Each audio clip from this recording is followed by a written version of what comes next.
Welcome everyone. I'm Krista, the Marketing Manager for Comtech Translations. Thank you for joining today for our webinar, Influencers in International Markets, How to Safeguard Your ROI EP and Your Reputation. I'm joined today by one of our lovely clients, Gleam Futures, and James from Comtech. We've got Catherine Fruscia, the Business Director from Gleam. We've got Josephine Walsh, the Senior Account Director, and we've got James Brown, our Head of Commercial. Just a bit of housekeeping from me. As you'll see, everyone is on mute, but please do use the chat functionality to connect with fellow attendees. And if you do have any questions, place them in the Q&A chat and we'll get to them at the end, but we might well get to them during the webinar as well. It's very informal. So without further ado, I'll hand over to the lovely ladies at Gleam just to do a bit of an introduction to Gleam for those who aren't familiar with the business. Jojo, Catherine? Thank you. Good morning, everyone. So just for those that aren't familiar, so Gleam Futures is a talent-led influencer marketing company. We've actually been around since 2010, so long before Instagram was established. And we launched the careers of some of the original digital-first talent that we all know and love today, like Zoella Sugg, Tanya Burr, and Jim Chapman. Today we have two sides to our business. So we have a talent-facing business with our successful UK roster and publishing division, and then we also have a full-service global influencer marketing agency. So really happy to be on the call today and good to meet everyone. Fab. And then just to quickly introduce myself, I'm Jojo, so I work on the account management side of the team. So we do all the campaign activation and client servicing. Brilliant. And James, do you want to give a quick overview of Comtech? Go on there. So we're Comtech Translations. So we're an international translation agency based in the UK. We've been around for 40 years, working across lots of different businesses, business sectors and languages. We do over 250 languages on a day-to-day basis. And one of the things where we really like to work and we get the most buzz from is working in a marketing space. So partnering with agencies like Gleam Futures, where we can really kind of add value to their business and help clients engage with their audiences. So yeah, that's a bit about us. Brilliant. So I'm really looking forward to this topic today. So Gleam, as the experts in sort of international influencers, looking to our title, that influencers in international markets, can you tell the audience today about your experience in influencer marketing and how you kind of use that kind of expertise? Yeah, sure, I can take this one. So I guess there's 2 points of view here. So from an agency point of view, our experience is actually pretty unique in this space, because we're one of the few agencies that was born from a talent management company. So we combine this heritage with talent, with audience insights and campaign strategy to activate campaigns all over the world with a whole host of clients from different categories. So whether that's fashion or beauty, all the way through to finance and food. As mentioned, we have our own roster, but we're actually talent agnostic and work with talent all over the globe from outside of our network. Likewise, we're platform agnostic, so work with, again, all types of platform, whether that be Instagram, TikTok. But from a personal point of view, I've been in the influencer marketing space for nearly 10 years now. I think over that time, the industry has really matured to become a sophisticated industry that generates now true business outcomes. And I think, we were talking about COVID earlier, I think we're one of the few industries that actually saw our sector accelerate during COVID. And I think it was at this time where many marketeers finally recognize the true value of content creators. Looking at the figures as well, I mean, this trend is definitely going to continue, and they're predicting that $21 billion will be spent in influencer marketing this year, which is up from 16 billion last year. So, our experience is that it's bigger than ever, and definitely a channel that's getting bigger and bigger and, more important for marketeers. Wow, that's a crazy figure, 16 billion in 20. Yeah, it's 21. It's incredible. Wow. And then James, coming from the sort of localization angle, what success have you seen SMEs gain from using services such as international influencers? Yeah, really interesting question. Actually, quite a hot topic, I would say, in our industry at the moment. I think, like Catherine mentioned, obviously during COVID, the influencer marketing space really took off. people were communicating more than ever, and we certainly found that synergy as well in the translation industry. More people than ever were reaching out, whether it's internally to their colleagues or to their customer base, using lots of different languages, of course. So yeah, we certainly found a very similar synergy. But to come to the question, I think we've seen a lot of success. So to give you some background, over the past 5 or so years, the Association of Translation Companies, which is kind of the association that represents our companies like ourselves in the UK, they've been partnering with Aston University Business School to sponsor a PhD study, actually looking into that topic, that question: how have businesses been impacted positively by language capability? And actually, the results are really interesting. So from a study of around several hundred businesses, small and medium enterprises based in the UK, we've discovered that those that do invest in language services, whether that's internal training for their team, multilingual staff, an in-house translation team, or actually working with a partner like ourselves, they are 30% more successful than businesses that export but only in English. So I think that's a really, really powerful stat there to really show the power of language capability, and that it's not just all in English. I think one thing to remember is we're in a huge world where not everyone speaks English as their first language. And that means there's lots of opportunity to grow internationally. And people like to be communicated to in their own language. And I think that's where sales and marketing teams can really supercharge their efforts. Obviously, influence marketing coming into play here. A couple of really important stats, interesting stats I wanted to share with you to kind of back up that point. So 50% of consumers don't buy from a website unless it's in their own language. And 76% of consumers actually prefer to buy a product when the information is available in their own language. So that's some really powerful stats there to show that people really do value being spoken to in their own language. We've seen it as well with our clients with website in the digital space. We've got one client, for example, last year we supported localize their website and also do all the SEO into a range of languages. And they found a 20% increase in visitors since that time. And the time that people were spending on the site increased by 36%. So they really saw that benefit from localization there. And same thing goes for influencer marketing, which I'm sure the team from Gleam are going to tell you all about in terms of the ROI from their clients. Yeah, it definitely applies across the board for, influencer marketing, website translation, it is, people want to be spoken to quite rightly in their mother tongue. So this is an important question. So it's probably best directed to Gleam first of all. So what extent does vetting come into play? Like, I know brands reputations are very important to them. And when they're sort of at the mercy of these influencers, to a degree, they want to feel like these people are an extension of their own team. So how does the vetting process work? Yeah, so kind of reviewing a vetting profile hugely comes into play in our day-to-day here at Gleam. When we're giving our recommendations to our clients on which creators to partner with, we need to ensure that we've done our due diligence and make sure that the profile represents the brand's values entirely. And then also a lot of our clients are global brands, and they're often running campaigns they're running the same campaigns from the UK, but across different markets. So in the UK, we would obviously kind of easily be able to find out about that social profile, and we know the market well, but in other territories, it might not be as apparent.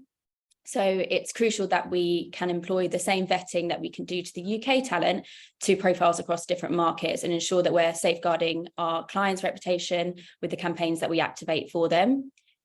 And then a bit more on kind of in terms of how we advise them to do this. Well, firstly, we're part of a global network, Dentsu. So we have actual local teams on the ground who can advise on any kind of local top line cultural nuances that we might need to be aware of. But then to get kind of more into the nitty gritty and a bit more granular, we recommend working with translations agencies like Comtech Translations to help bridge that gap when expanding campaigns in a more detailed and kind of nuanced level. So together with James and the team, we've developed a really robust vetting criteria, I'd say. And we almost use a flagging system to vet the different creators we come across. This can include anything from media, PR, background checks, content vetting, briefing calls, competitor checks, But obviously it's specific to each brand and campaign.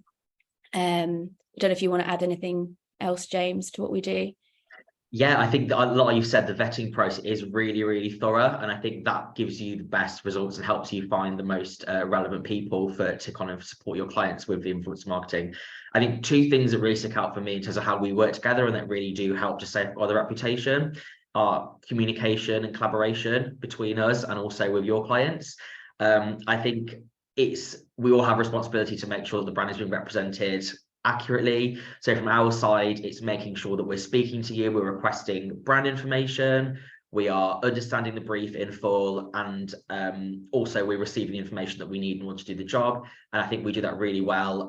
Whenever we've worked on a new client brief together, we've organised a briefing call with ourselves and also the linguists who are doing the vetting as well, to make sure everyone's on the same page. And I think that really works well, and keeping the channels of communication and collaboration open throughout the process as well, especially when we're kind of checking content from the influencers as well and making sure everything's running smoothly and it's doing what it needs to be done. No, that's it. I do love a robust process. But diving into that a little bit more, James, how can we ensure that sort of culturally sensitive content and the avoidance of cultural appropriation during the vetting process? Can you give our audience just a little bit more insight? Absolutely. And I think this is something that applies to any translation project anyone will ever work on, and it's around selecting the right team to do the work is the fundamental thing for me. We see it go wrong so many times when brands and all other agencies don't choose the right people and you don't get the desired results. So spending that time building a team who know what they're doing, have the relevant experience, means that we can support Gleam do their work, and Gleam can then support their client do their work. So when we're building the teams for vetting projects, we are looking for quite specific criteria. We really want to get into that consumer mindset. So first of all, they need to be a native speaker. That's a given. We don't want someone that's English that speaks French. We need a French person if the target audience is French people in France. They've also got to be based in market. Now that's really important in any kind of marketing, communication, translation, because they're going to be immersed in their own language, immersed in their own culture, and they're going to really be the consumer themselves of the product that's being kind of marketed. Also, they need to be filling with the concepts of marketing and influencer marketing, and also the product, the brand that is being marketed here. If it's a cereal brand or a drinks brand or a chocolate brand, they need to have some level of awareness of who that brand is. That's really, really important. And also fundamentally as well, they need to be social media users. So we need to find linguists from our network who use the relevant social media channels, and they know what influencer marketing is. They're familiar with seeing influencer ads and posts. So that's TikTok, Instagram, Twitch, all of that. And I think, yeah, the vetting report that Jojo mentioned really helps us kind of provide the most relevant information. Perfect, because social is such a minefield, isn't it? Thing I need to get my expertise up on Twitch.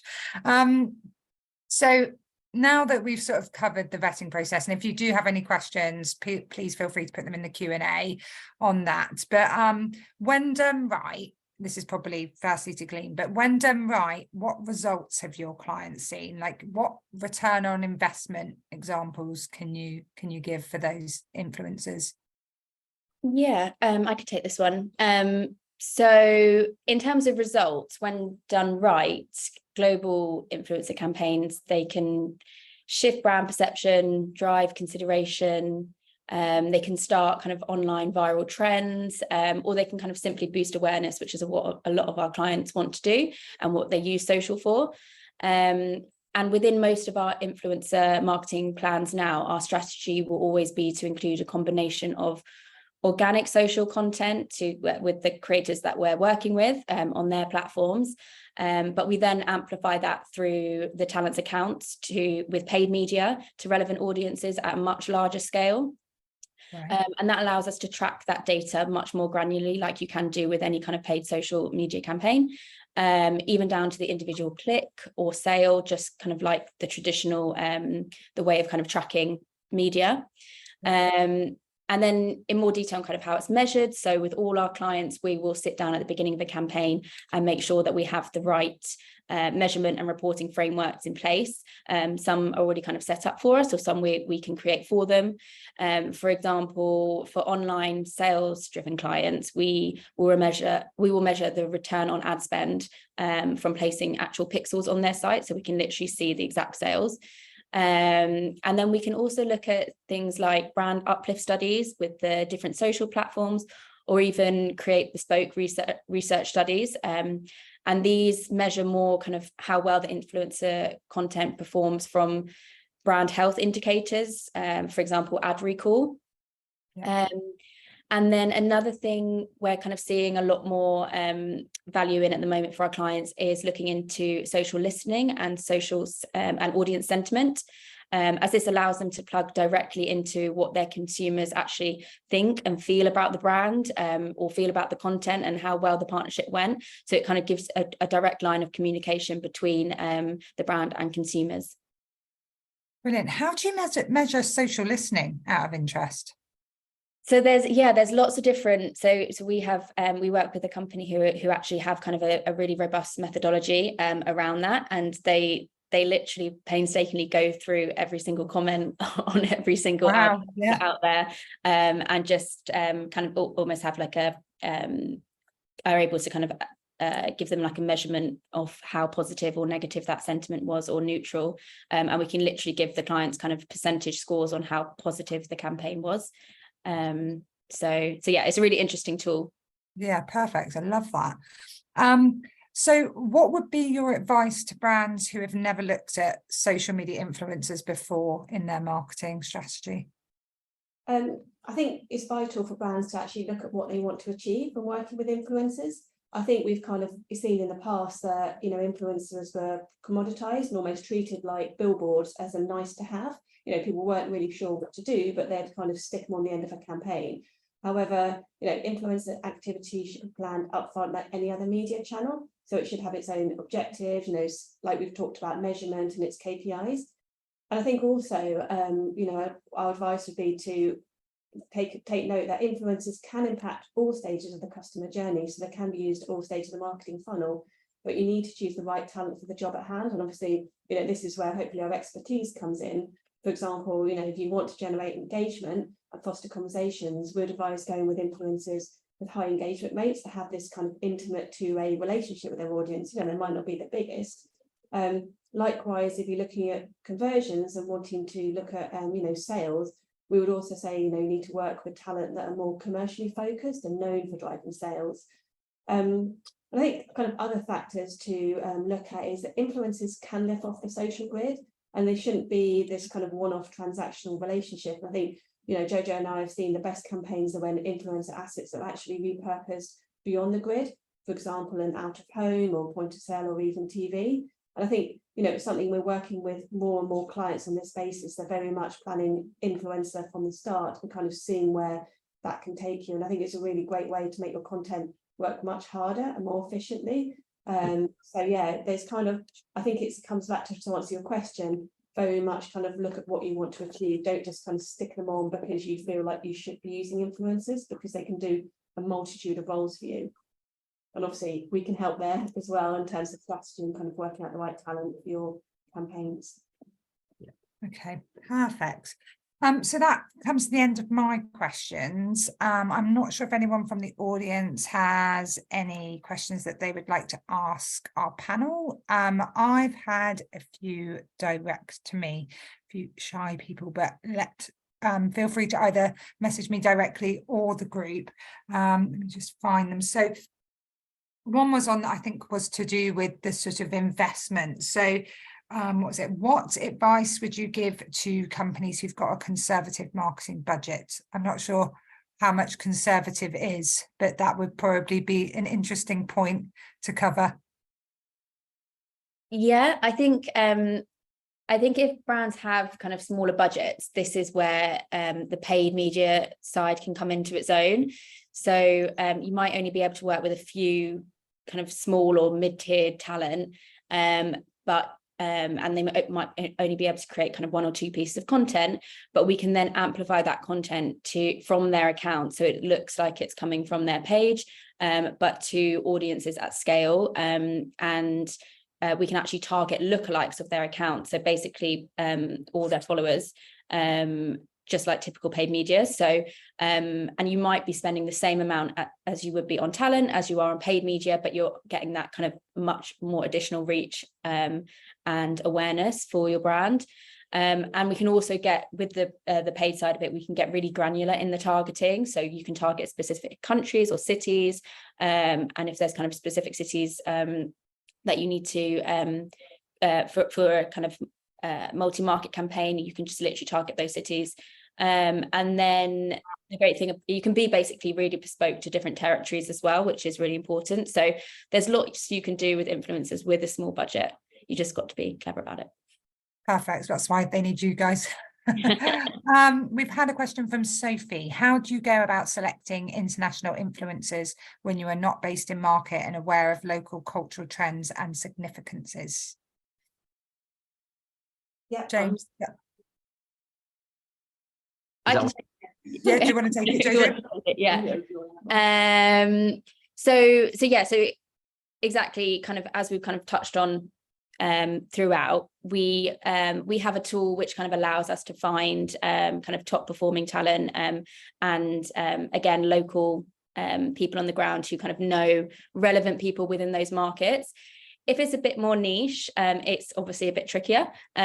So we kind of can search for like keywords, people that have specific things in their bios.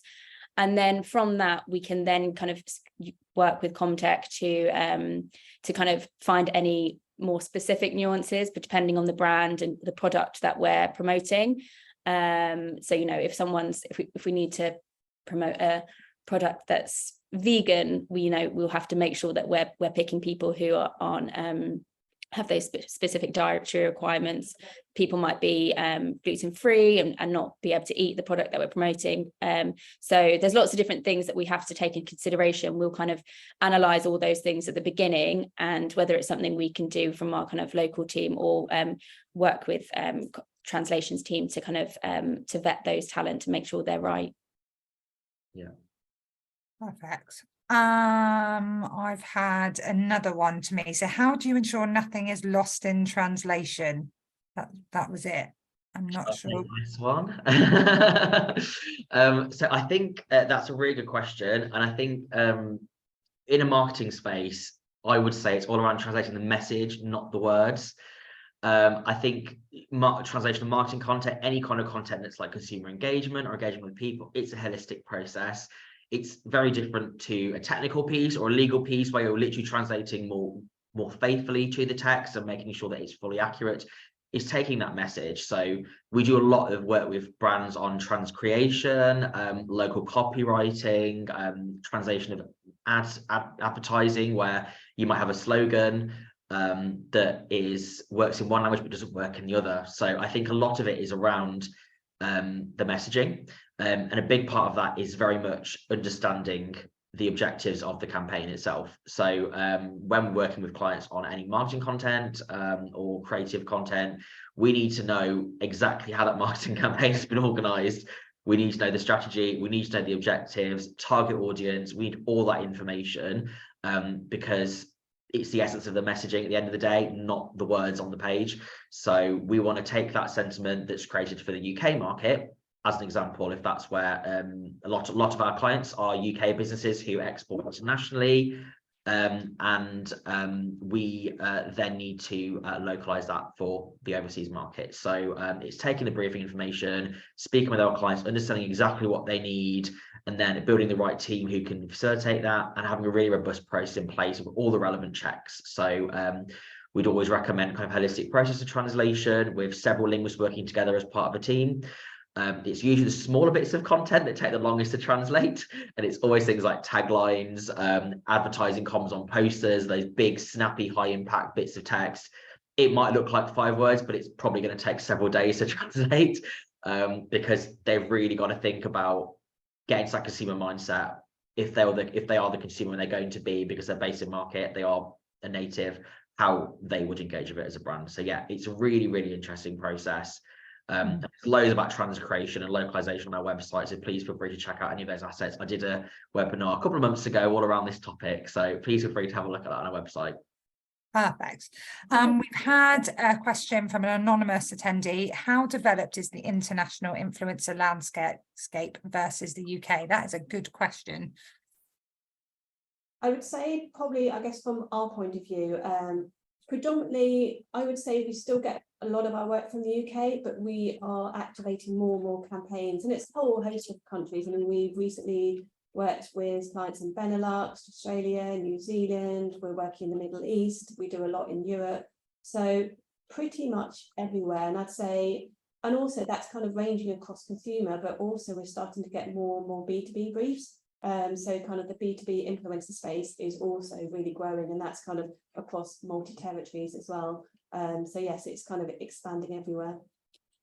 Yeah, and they, just to add to that, they have kind of different nuances. So like different platforms will be more popular in different countries. And it's something, yeah, it's interesting to see how it changes per market and what's popular for different demos in each market as well. So yeah, it's really growing.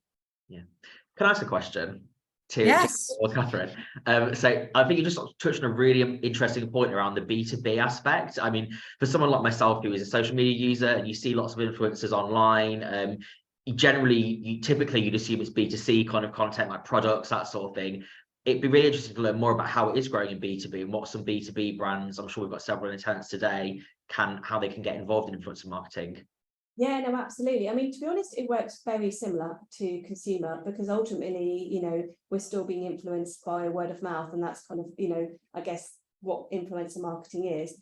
It's for us to kind of look at, you know, potentially a slightly different audience. So we do a lot with kind of small business companies, and actually influencers by nature are SMEs themselves. You know, a lot of the influencers that we work with do have their own business. So you know, they're great to work with on that kind of both sides, as being influencers, but also as being small business owners. So when we're working with clients that are advertising their business side, it's, you know, influencers actually fall naturally into that sector anyway. And then we can kind of tap into, you know, a lot of our campaigns, we are being asked to tap into kind of senior business leaders or tech leaders and C-suite leaders. So we can either do that based on their interests, we can do that based on their job titles. And again, you know, Jojo's kind of talked about paid. This is where paid also comes into its own, because we can create content, but then get really granular in our targeting, start layering on, you know, really targeted business keywords. But yeah, it's kind of works in a really similar way. We just need to be a bit smarter in our kind of targeting. But yeah, the influencers themselves are all small business. A lot of them are small business owners. Yeah, that's really interesting. It's great to see how the industry is growing. Yeah, I mean, the Influencer Marketing Awards actually for this year is the first year they've ever had a category for B2B influencer marketing. So it's definitely a sector that is growing. Brilliant. Thank you. That's fascinating. Do we have any other questions from the floor before we wrap up, or from our panel? Is there anything else? We've got another one from, when was the last time something went wrong and what are your tips to avoid it? Another good question. I think in terms of going wrong, that we put loads of measurement in place before things can, like, you know, before things go live. There's lots of kind of rounds of amends and feedback as well, and that's why we put them into place, so that we don't, when things actually go live, it's been checked by multiple different people. And again, I mean, in terms of working with the wrong influencers in a different market, I don't think we actually have, which proves the process is working. But it's more so kind of just language things coming back, and potentially just having, you know, the talent hasn't fully understood something from kind of the brief, and that's when we kind of go back to Comtech, to you guys, and just ask for kind of you to go through the translation again, or just double check things like that. So have we lost Krista? Yeah, lost Krista, but I don't know what's happened.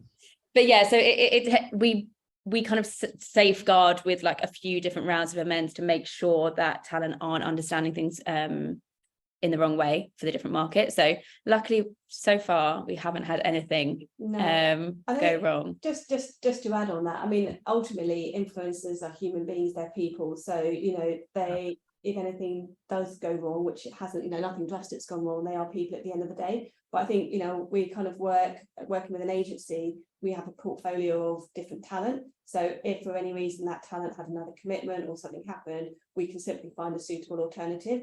So it is kind of, as Jojo says, it's a very managed process, and we put a lot of kind of safeguards in to prevent anything going drastically wrong at the last minute. But just to flag, they are human beings, and, you know, sometimes things do happen, but yeah, there's always we always have backups and processes that avoid anything kind of catastrophic.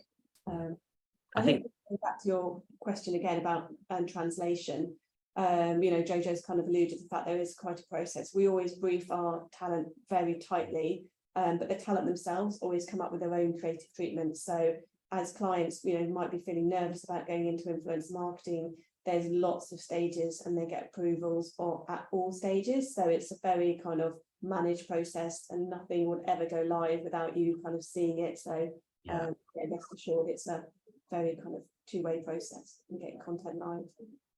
And that's where we kind of come in as well, isn't it? We check the creative treatments by the talent. So we'll do a linguistic review of it to make sure that it matches up with the original brief. There's nothing kind of going rogue there with any of the content. And if there's any written content grammatically and linguistically, it's all making sense. And and obviously any videos as well, they're all in line with the brief. So yeah, I think there's lots of due diligence, I think. And I think it really works, the process we've got in place.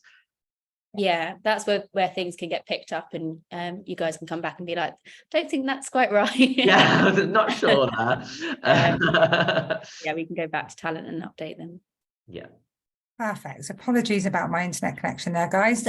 Any other questions from the floor before we wrap up? There's been some really lovely ones, so do feel free to keep them coming if you've got anything else that comes to mind.